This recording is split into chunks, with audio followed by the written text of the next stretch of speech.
लगन का सबसे बड़ा गाना। लगन आए रोशन रोही का गाना नहीं बजे, पंप जंप तो शादी ब्याह नहीं होगा अगर पंप नहीं मराएगा तो। ओ मेरे ढोल सजना तू अब हार गया। लड़कियां बड़ी प्यार से बोली भैया कि अपनी गलती से बेउर कारागार गया। अरे कि पैसा वो नहीं काम देता लोग, वो नहीं काम देता। अरे ले तो अब तोरा के बचा,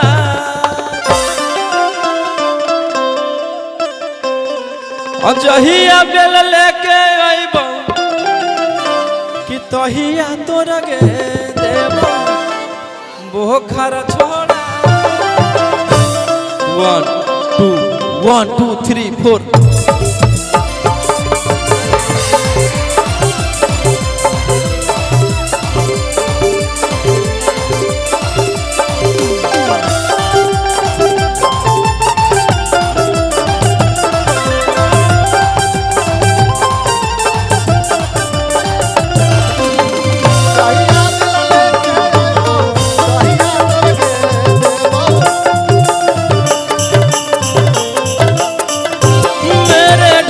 सजना तू अब हार गया।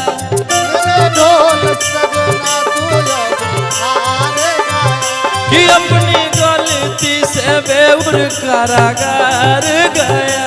अपने गलती से बेउर कारागार गया। मेरे ढोल सजना तू अब हार गया, अपनी गलती से बेउर कारागार गया। अरे पैसा वो नहीं काम देता लोग, वो नहीं काम देता। ले तो अब तोरा के बचा,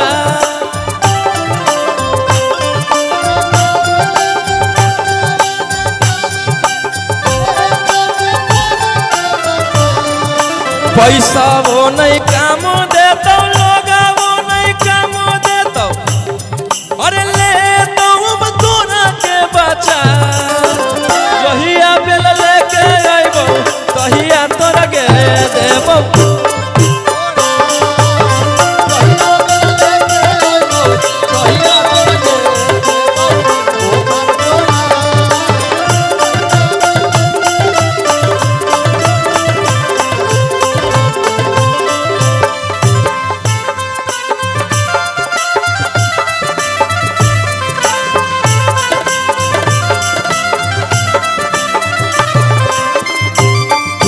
क्या बात है।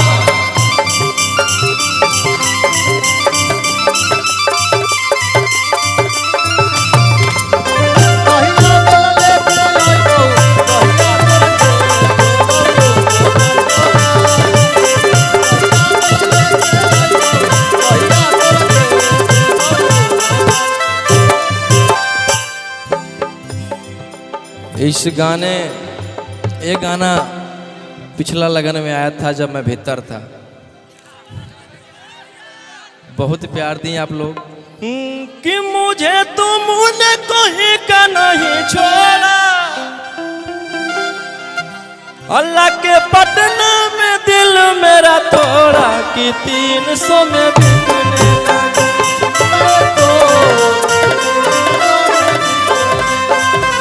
मैं तो कि 300 में बिकने लगी।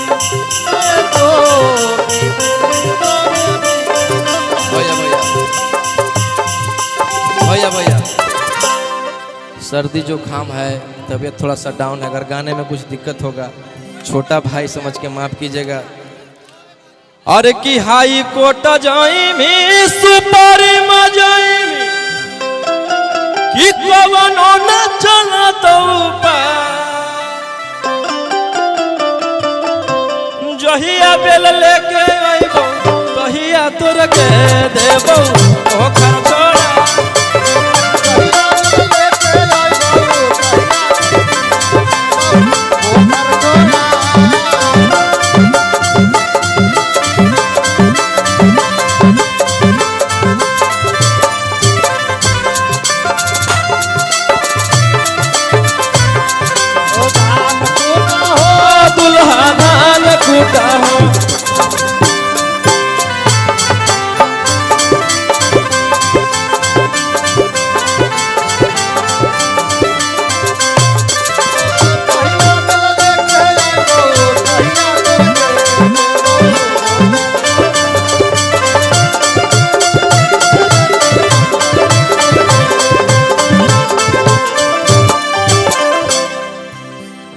और मेरा सबसे बड़ा गाना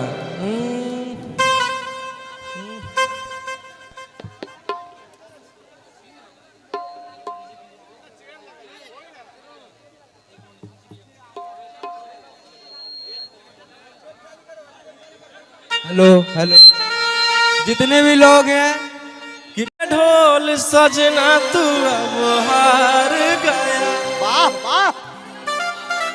कि अपनी गलती से बेउर कारागार गया।